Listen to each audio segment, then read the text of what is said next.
Hey everybody, I am KPB Co-op, and today I have Panda Global's own Suar with me today. Thanks so much for taking the time to be on with me. Yeah, my pleasure. How you been? I'm doing good. How are you? Great. In the middle of a release, but we're still kicking. So since we're currently in the release period for PGR version 4, I wanted to talk about the work that goes into the final product. Is the data you guys take for like scores and how well people place and everything, is that hand recorded or do you use a program to collect that data? Oh, that's all, that's all automated.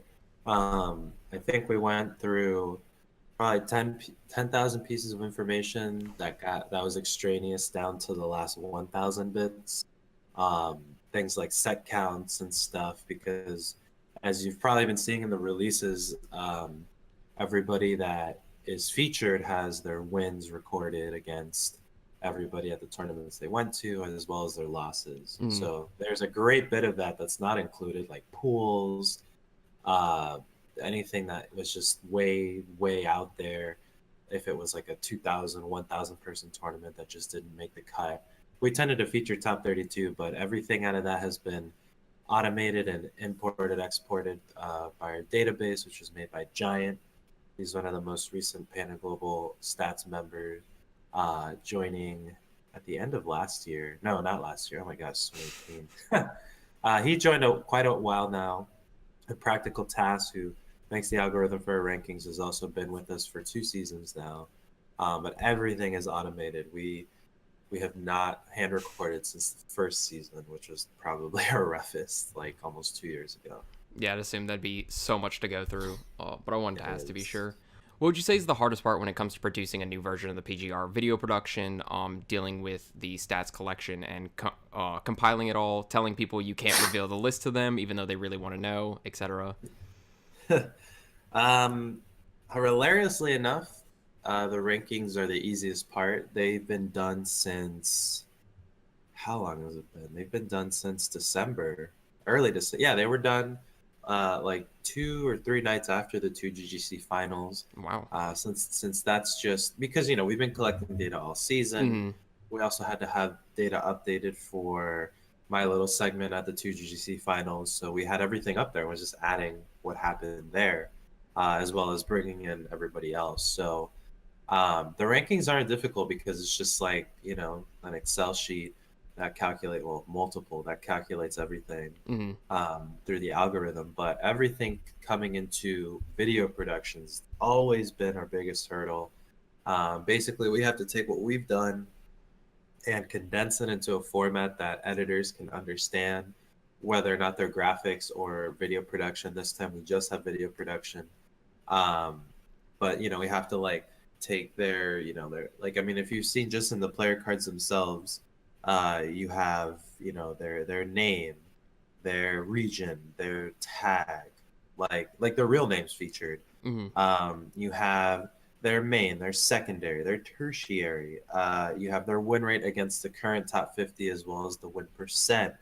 You have their overall score. You have their rankings from the first, second, third PGR. And so immediately it gets very, very not cluttered, because we've kept the information very nice in terms of display, but it gets to be a lot. Mm-hmm. From every 10 people, there's about 1,000 pieces of information within the whole video.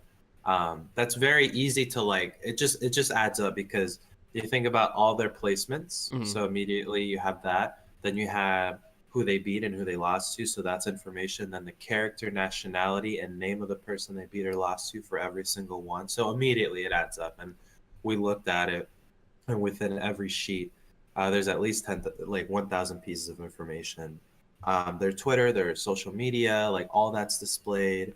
Um, and transferring that to somebody to look at to make a video, it's always a game of telephone, and that's how all of our famous typos have been.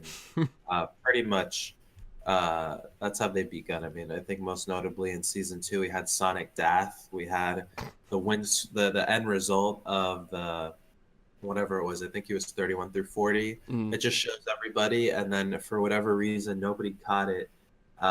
Dath, who is a very famous South Florida Robin main, had Sonic as their character. Nobody caught it because we never thought that that was going to be a mistake. Yeah. Plus, we have to view the video so many times to make sure it looks good and also mistakes. But as I'm sure, as another content creator such as yourself, you've seen something 1,000 times and then you publish it and then someone's like, yeah, you misspelled the word the. It's 5 seconds Like, in, and their opinion of the entire video is ruined because of that one mistake. yeah, I mean, it happened. It's happened already. I mean, what did we have? We had, I don't know. I mean, it's been very minute. I think this season we haven't had anything crazy. Oh, like I think it showed Mistake and Ragna, these two, famous Canadian players. It showed their flag as American, which was a mistake. Mm. Um, Mr. E's age wasn't shown on the last release, but that was basically because we couldn't confirm it in time. Yeah. There's also like a lot of ever-changing information. Like somebody went up and got a sponsorship. I believe it was AC, and he hadn't told us. He got a sponsorship like the day before the rankings came out, and he was 50th.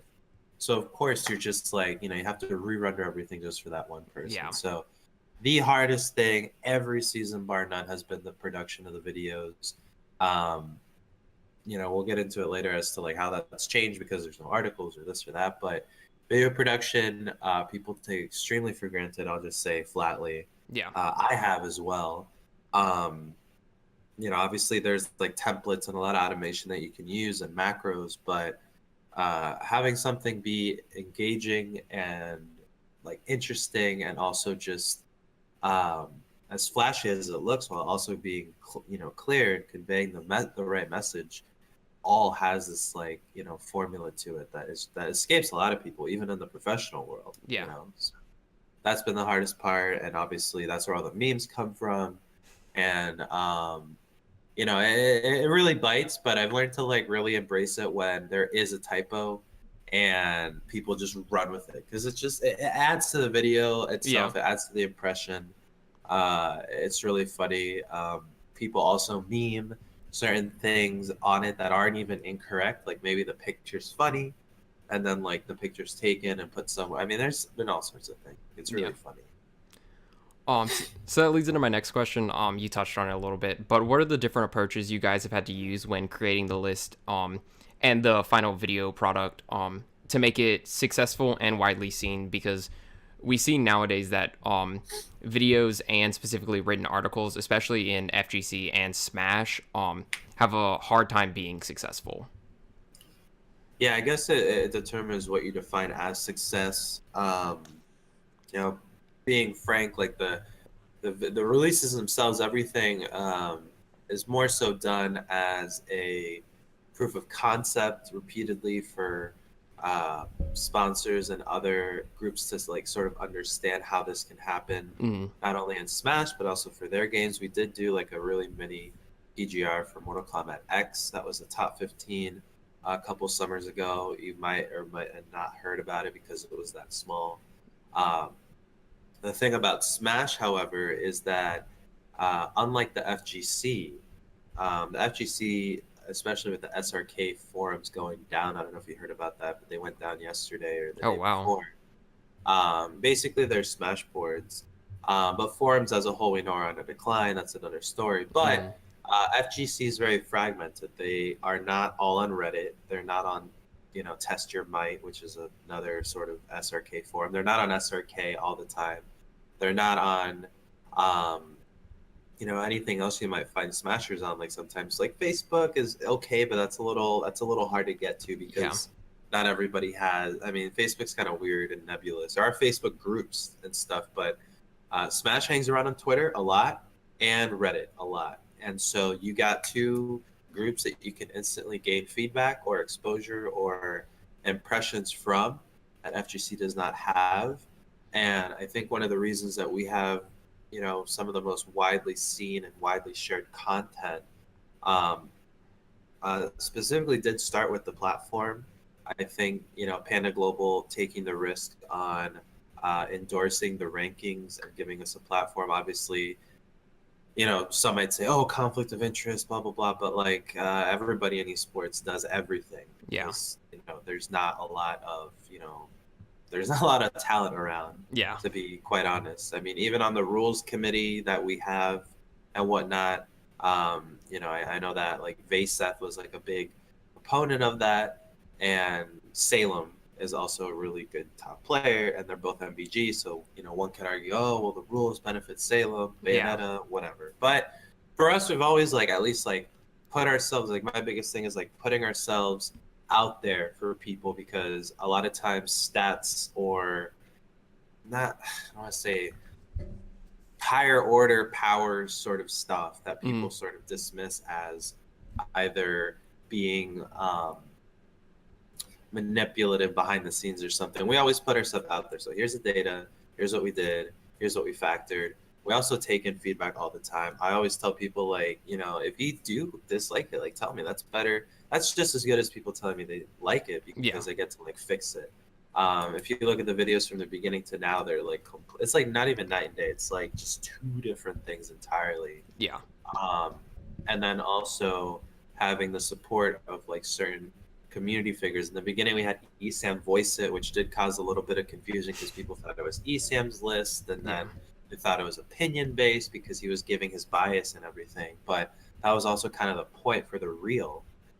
Then second season, we had Alpharad, very famous YouTuber, content creator for Smash and other games. And then last season, we had D1. So, like, we have this endorsement, we have all this going on with community leaders, not only accepting it, but also bouncing it back between each other.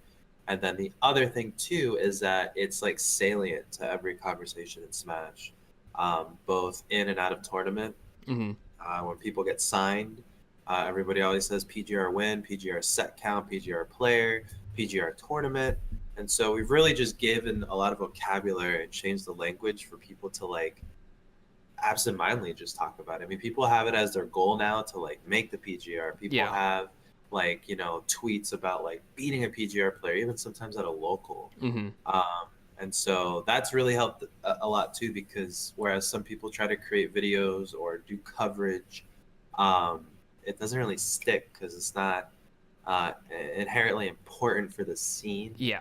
Um, Not that content creation is not important, but it's like we kind of made a language, and so by that function, like people have to say it. So that's one of the reasons it's successful, and that's hard to like replicate for something else.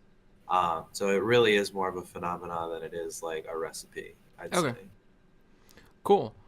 So we can move away from like the specific like production and everything. And I want to get some insight on S tiers, which I know have been a hot topic for version 4 throughout the entire season. What caused the shift to go from 4 S tiers in version 3 to having 10 S/S plus tier tournaments this season? Yeah, so that became a meme too. So the tournament tier system was something that we enacted.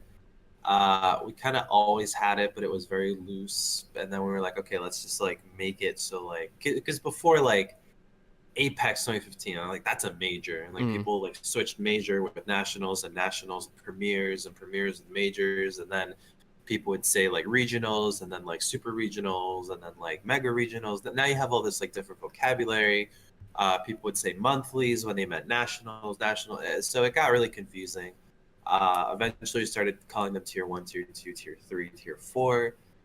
Then we moved away from that and just adopted like the typical tier list language. So we said like S tier, and everybody knows what that is. A Yeah. tier, everyone knows what that is. It also helped for like like marketing, investors, sponsors. When people said like, "Hey, I have this S tier tournament. Hey, I have this A tier tournament." People understand prestige already. So um, in season 3, that spanned from January until May, until like essentially CEO. So before the start of Summer Smash, our values back then like pretty much went into player and pop bonus kind of split. Top player presence was a big deal, but like we had like these 3 values kind of mixed in. Mm-hmm. It gave us varying results. Obviously, Japan has the toughest time getting ranked, as you know, PGR sanctioned events. North America has an easier time because of the density of top players.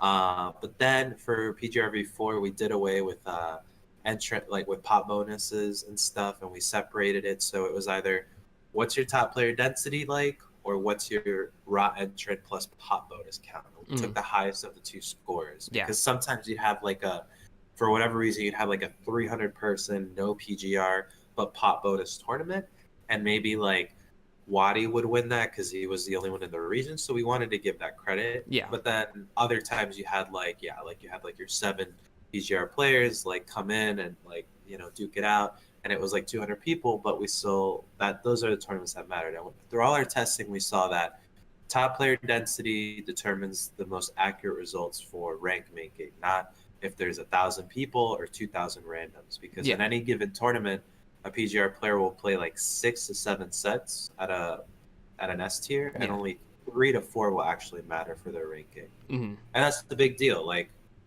so it goes on and on.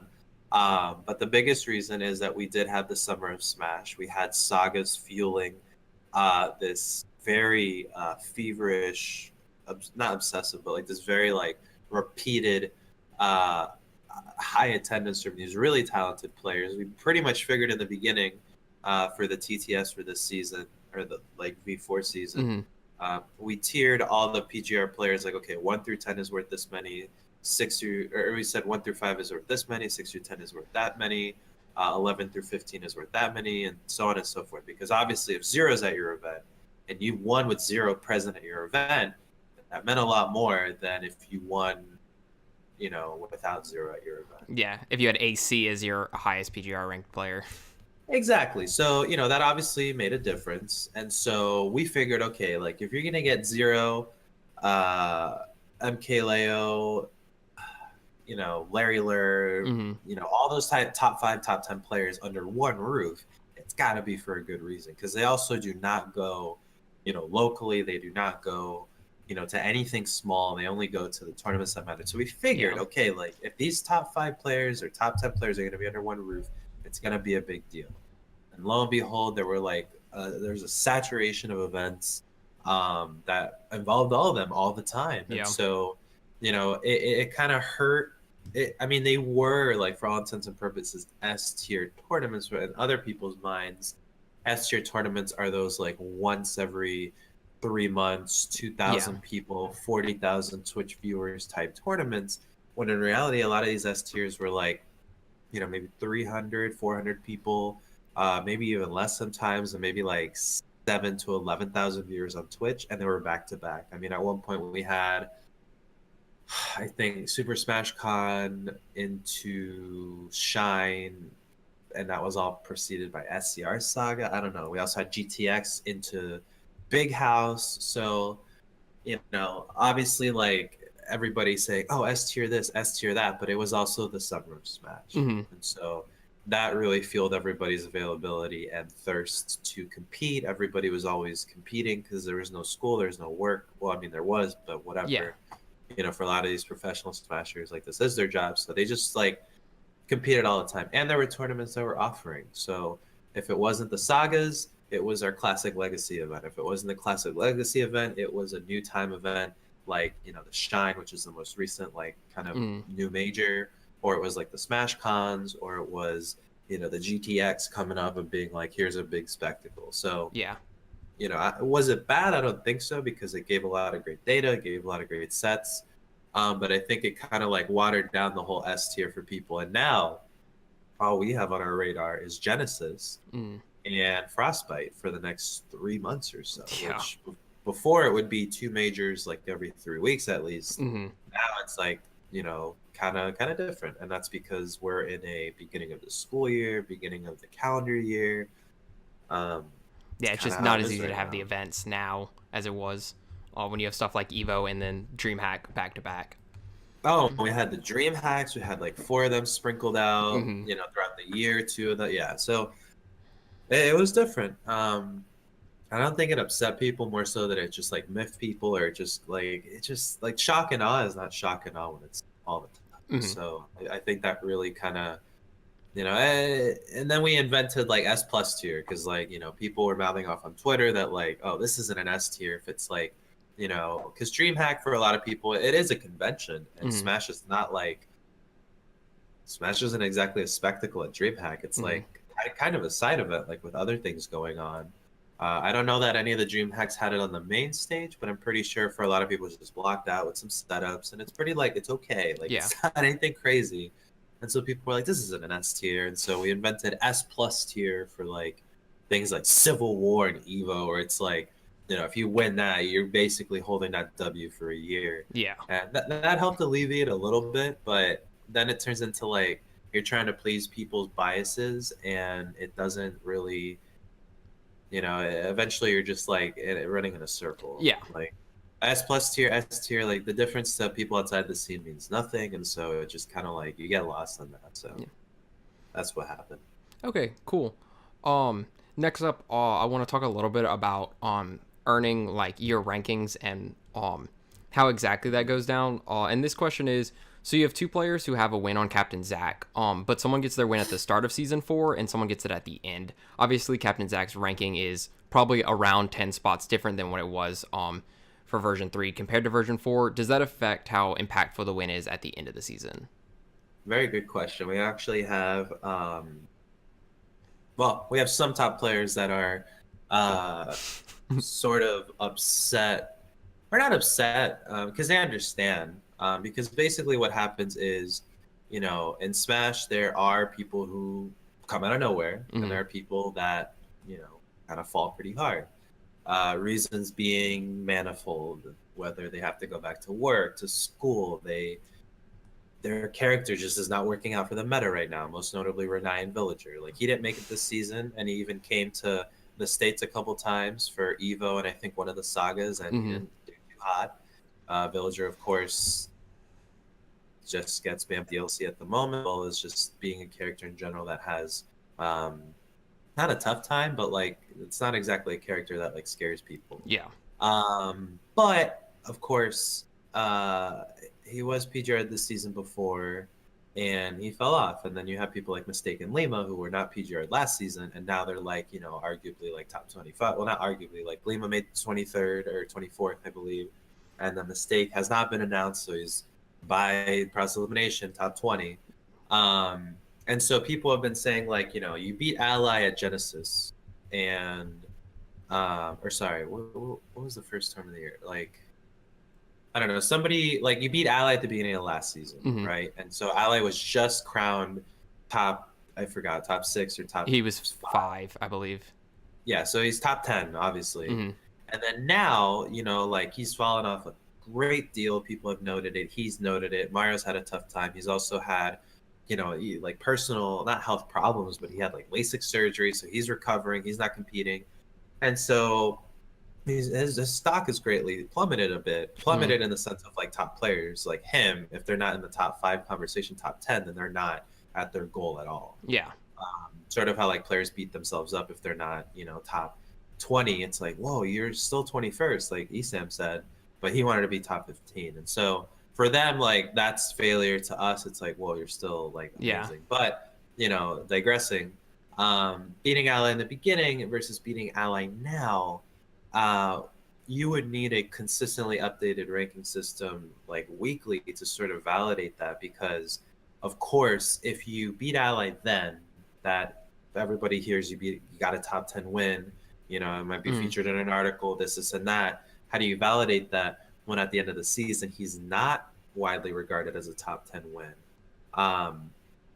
Like I said, like the constantly updated ranking system would have to take that into account. However, we take in wins simultaneously at the end, considering how people did in the last 6 months. So all their power levels are relative to the entire season. Okay.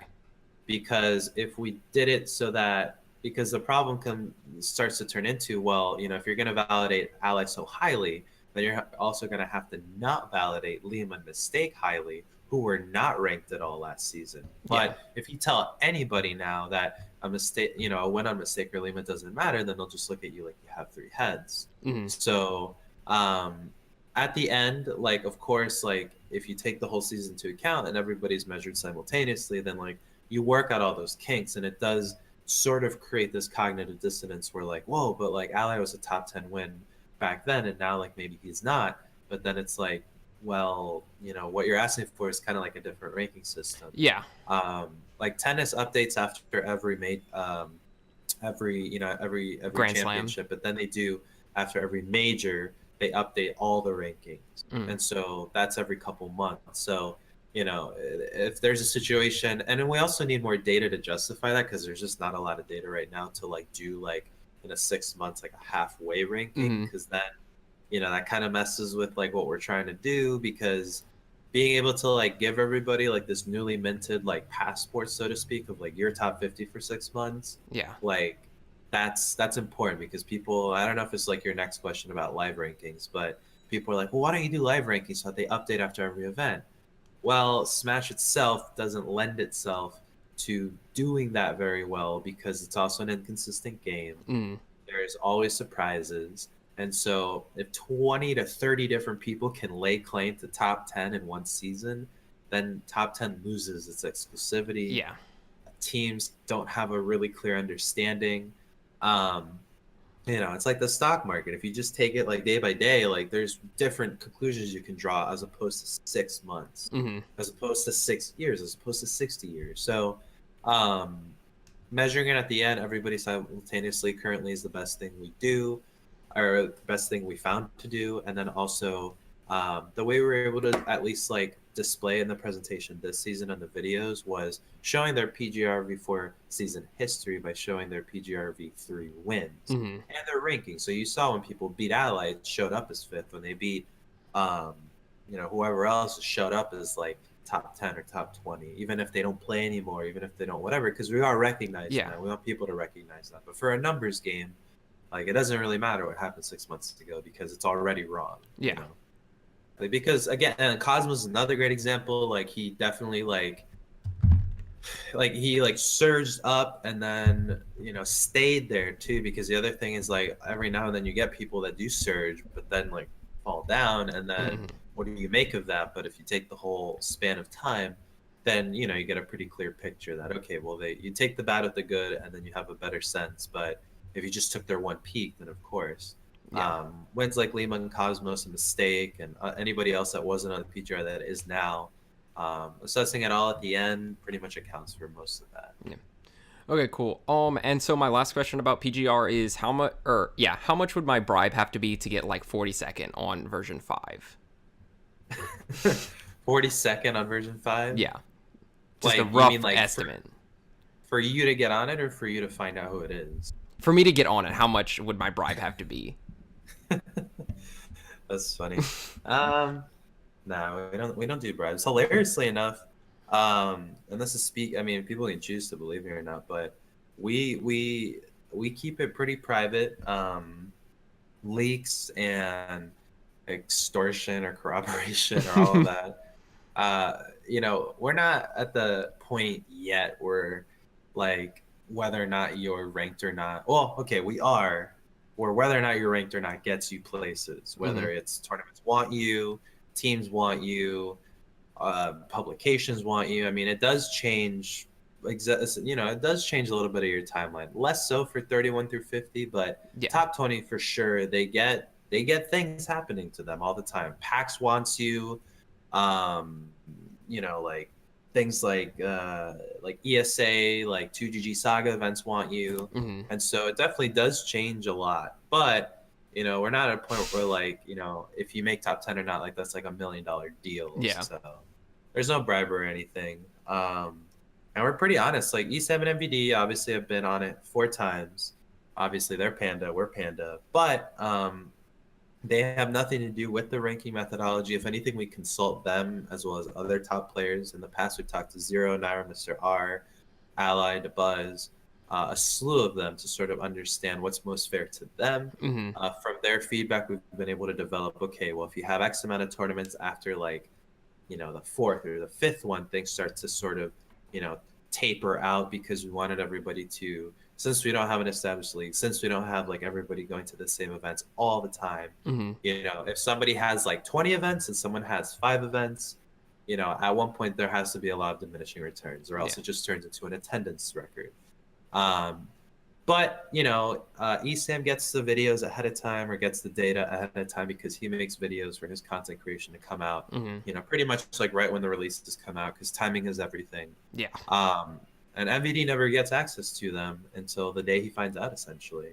And then ESAM, by virtue of his content creation, finds out, but that's a different story. But yeah, like we try to keep the list pretty airtight. I think we've been good with leaks this season. I always joke around how I like make 3 different lists and like distribute them Mm-hmm. among groups. But pretty much the second the list is made, I assume it's been leaked to the entire world because it's just, like as Yeah. soon as you like, there's so many hands on the project. Like there's 9 people on the team itself.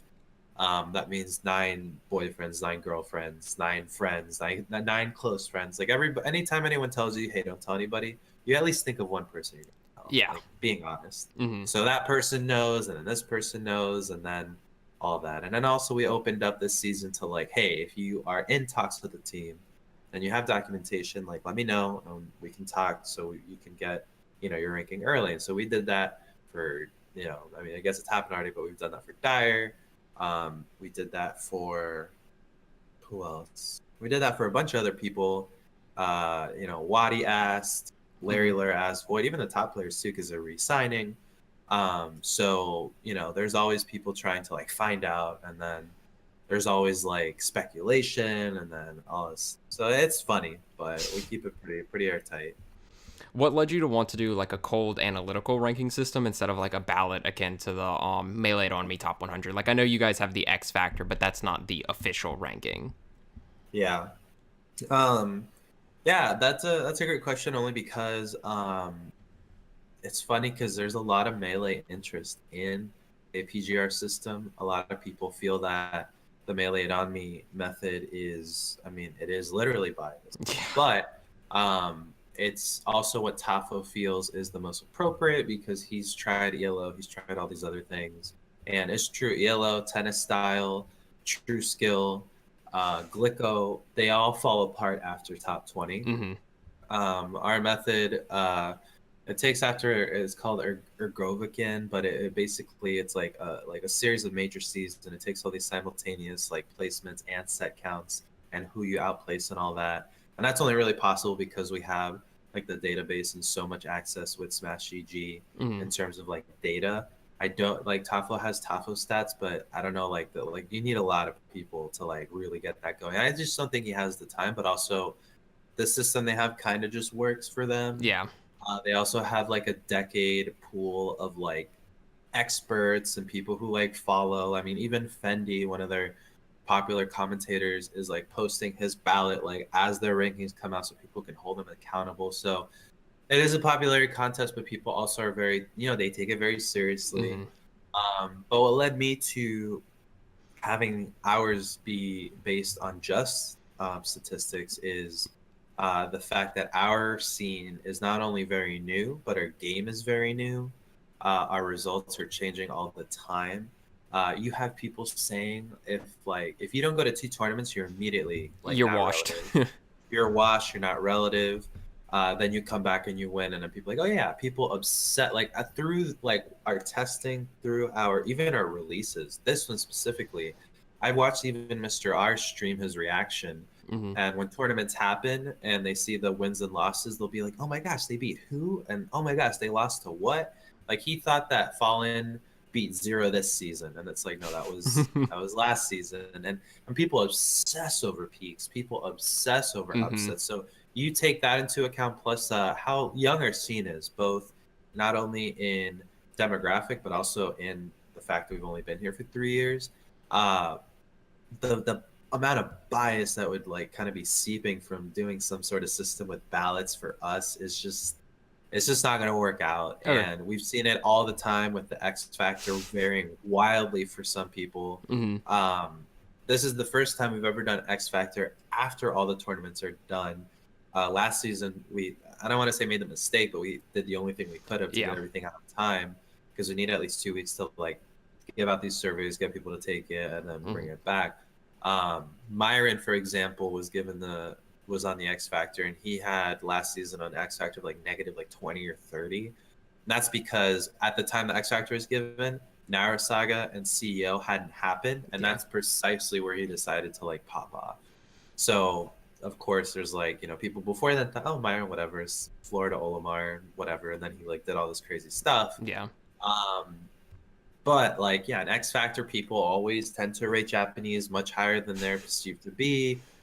They like to not rate certain people and give them credit. Like people don't like to give the Buzz credit. People don't like to give some of the players like Mr. Ian Manny credit, for example, because they're overshadowed by Leo and Ken respectively for their character mains. People, don't remember results. People misremember results. People don't understand the numbers behind the results, because the other thing too about showing the wins and losses this time associated to the placement is, yes, the Buzz won Civil War and he has all the credit, he has that forever, but on his way to doing that, he beat people that weren't exactly as powerful as some of the other people in the bracket. I mean, beating T is obviously great, Fatality is obviously great, but now you're not talking about people who are like Ally Zero, Void, Mr. R. But he still got first, so there is bracket luck. There is stuff that happens. Sometimes you go to a tournament and you lose to Nairo and Zero, and you get 13. Yeah. And like, what do you do with that? So people are like, oh, 13th, like they're washed, and it's like, no, he lost the first and second in the tournament. It's like, oh, well, that bites. So that's been really cool too, showing their bracket runs. People like, I've always said placements don't matter. It's who you outplace. It takes people a second to get that, but it's like, yeah, who did you outplace? Because 7th at a tournament doesn't really mean much, and that's why we did away with placement points. 7th place at Evo means like worlds different from 7th place at Glitch, like an MTVA regional. So, having that all in mind, like when you basically sterilize it or remove everything to just be a numbers component, and you can't argue that, then it's much more easier for everybody to sort of like take that in, accept it. And now people don't even argue about the methodology. They just like sometimes say like, oh, I thought X was too high or X was too low. Yeah. This, and that. I didn't know. I didn't follow, as opposed to like all this feeling stuff, which, tournament's a tournament. Like people, like right after 2GGC finals, everyone thinks MKLeo's number 1 in the world. Yeah. Or if not number 2. Right, but then they forget about Salem's Evo, Salem's DreamHack, Salem's everything, and it's like, that's just how people are, Okay. So. Yeah. And then this can just be like a really quick question. I don't think we really need to delve in too far. Is do you ever think we could see the PGR expand to rank 100 players instead of 50? Yeah, that's a question every season. My personal opinion is no, not ever. And then the second thing is feasibility wise. It's just not appropriate, because even though, Melee does it, Melee has a deeper skill pool because of the age, because of everything that goes into it. Like, they are very different communities. As much as people lump them together, they are very, very different. Yeah. Different motivations, different, tournament architecture, different competitive landscape, different everything, but, similar game titles. But for the rankings in our testing, if you notice the overall scores that people are assigned throughout the rankings, for example, this season, like it starts with the people in the 41 through 50, they start in the 30s, like 36, 37, someone's maybe 39 point this, like their overall score. Basically, we take all their scores and normalize it against number 1, which, always happens to be 0, and he has a score of 100.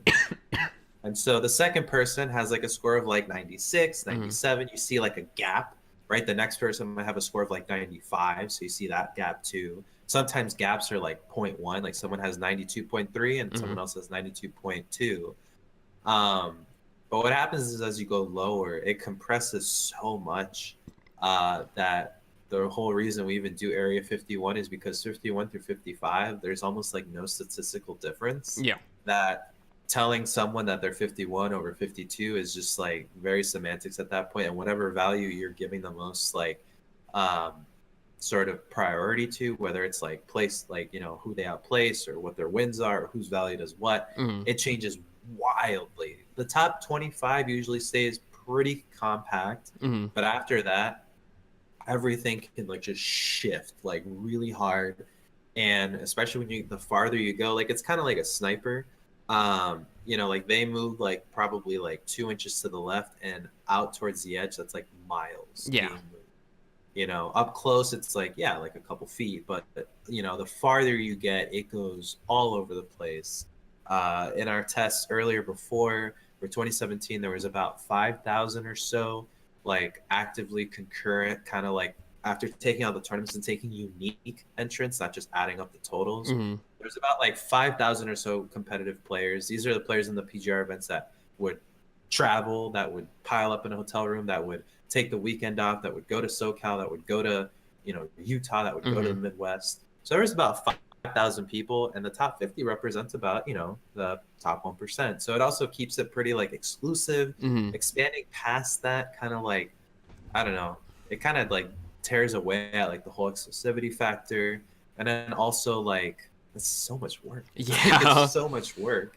If we did like 51 through 100 just got like, a sentence or a blurb, I mean, then that's also like kind of cheapening their experience. You Yeah. have to go all out.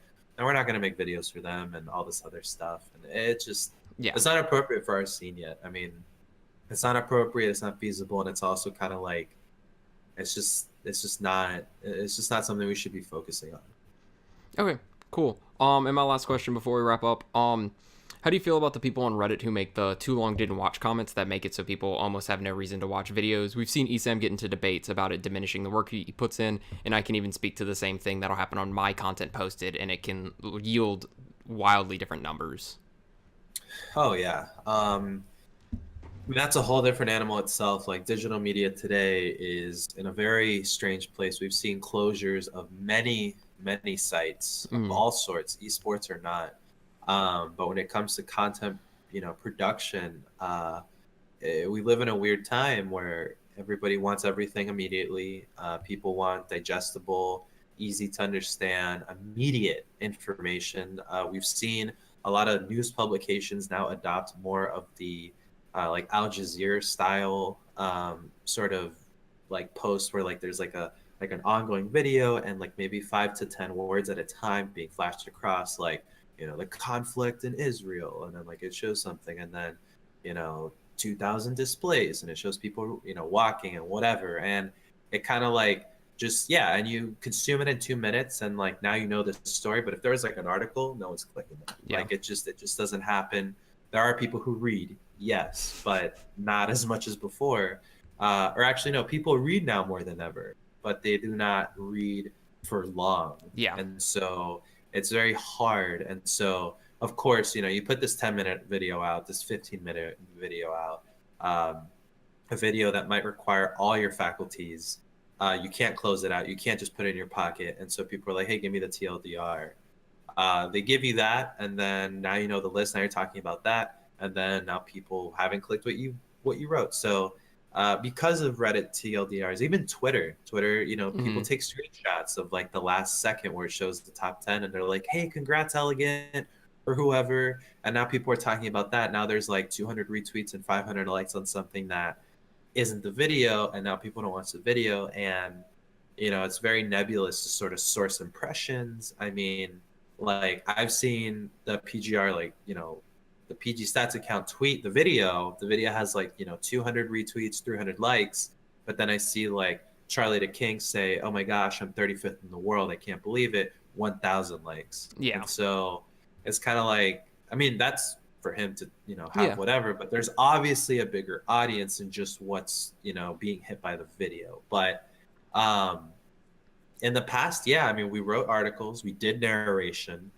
tons of work. I would write probably 20 to 30 pages per season just on the script. Mm-hmm. And you're also talking about making 50 people sound interesting and contextualizing the results in a 6 months time span to potentially people who've never heard of the game, to people who already know the game. Yeah. And like I've told many people, like I'm a teacher, and when you teach to like the middle of the class, everybody in the high level is like, okay, I've done this already, I'm not going to listen. And everybody at the low end of the class are like, what are you talking about? So we put a narration out starting, talking about Elegant being this up and coming Luigi, zero Nairo ally. They already know it. They're not going to listen. Anybody outside the game, they don't know what an Abadango is. They don't know what a Ken is. They don't know what it means to beat them. They don't know what it is that they main or what they do. So it becomes very like, now you're talking to the middle, and they're like, yeah, we know Elegance from SoCal. But we did away with that. Articles as well. Like you'd have like a paragraph or two kind of like talking about the player, and it'd get overlooked because people wouldn't go on the website because they're already just debating on Reddit about the TLDR. And so we're like, you know what? Let's just make it so. And in the past too, there wasn't so much of an impetus to, like motivations to watch the video because, it was like two images essentially talking and stuff, and you'd animate it whatever you had a VOD. But like you didn't really make use of the video format. But this time, it's like you have to watch the video to understand who the player is, and a lot of people have reservations against that. Also, a lot of people love it.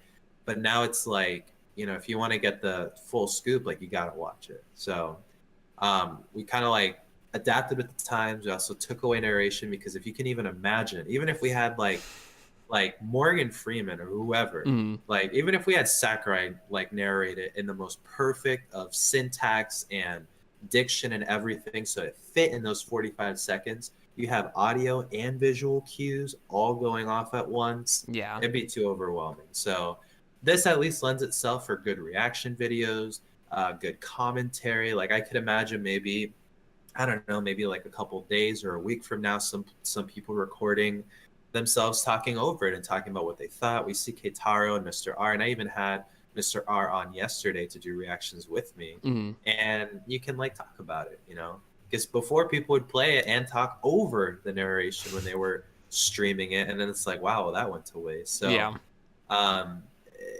Is it a fault of Reddit? I mean, not particularly. I mean, if you're going to assign blame, sure.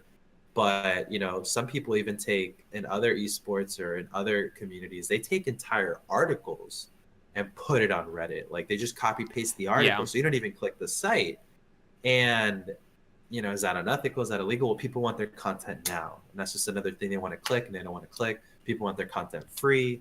And so it's hard. I mean, how do you monetize something that gets copy pasted? It's like you can't. So, you see sites go down, you see forums go down, because like everybody just talks on Discord, Twitter, Facebook groups, Reddit. So it's pretty dastardly times for stuff like that. So we're like, okay, if this is gonna hit, it's got to hit viral. And so we made it to be viral ready, and to be something that also doesn't have to be translated, doesn't have to be, I mean, obviously you have to know what a Genesis is, but at that point, if you don't know what that is, then we're not really, we can't appeal to you, But then that's why the ranking helps. Like, okay, this person's number one in this game. You might not know what Diddy is, but they're number one. That's easy in conversation. Yeah.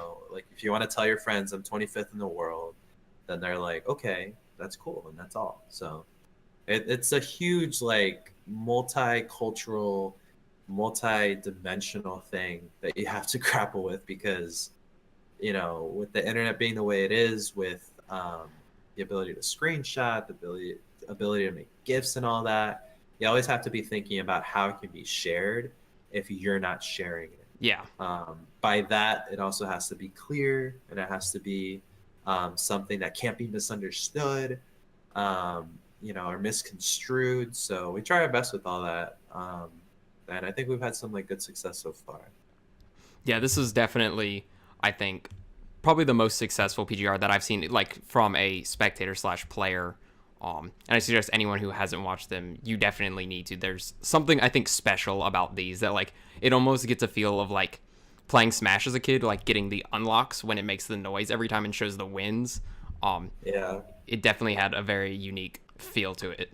But yeah, so that wraps up everything I had to talk about. Thanks for coming on, and congratulations on making another successful version of the PGR, especially with the videos being as amazing as they are. Let the people know where they can find you online to keep up with you and your sponsors. Yeah, PG Suar on Twitter, at PG_Suar. PG Stats as well is on Twitter. We do live updates all the time, and that's where all the videos are being posted. And that's at the PG Stats. But I also do want to like really shout out Cud. He goes by Coder or Cooter on Twitter. It's at COODER_SSB4.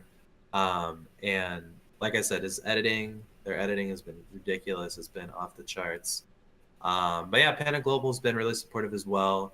Each season, Alan, the CEO, and David, the co-founder, they've like mentored me a lot through understanding how releases work, how criticism manifests itself, how to handle that criticism, and I've been all the better for it. And as well as like our partners like HyperX and Geico, they've been really awesome, and being able to like help spread the message. But yeah, it's been a fun time.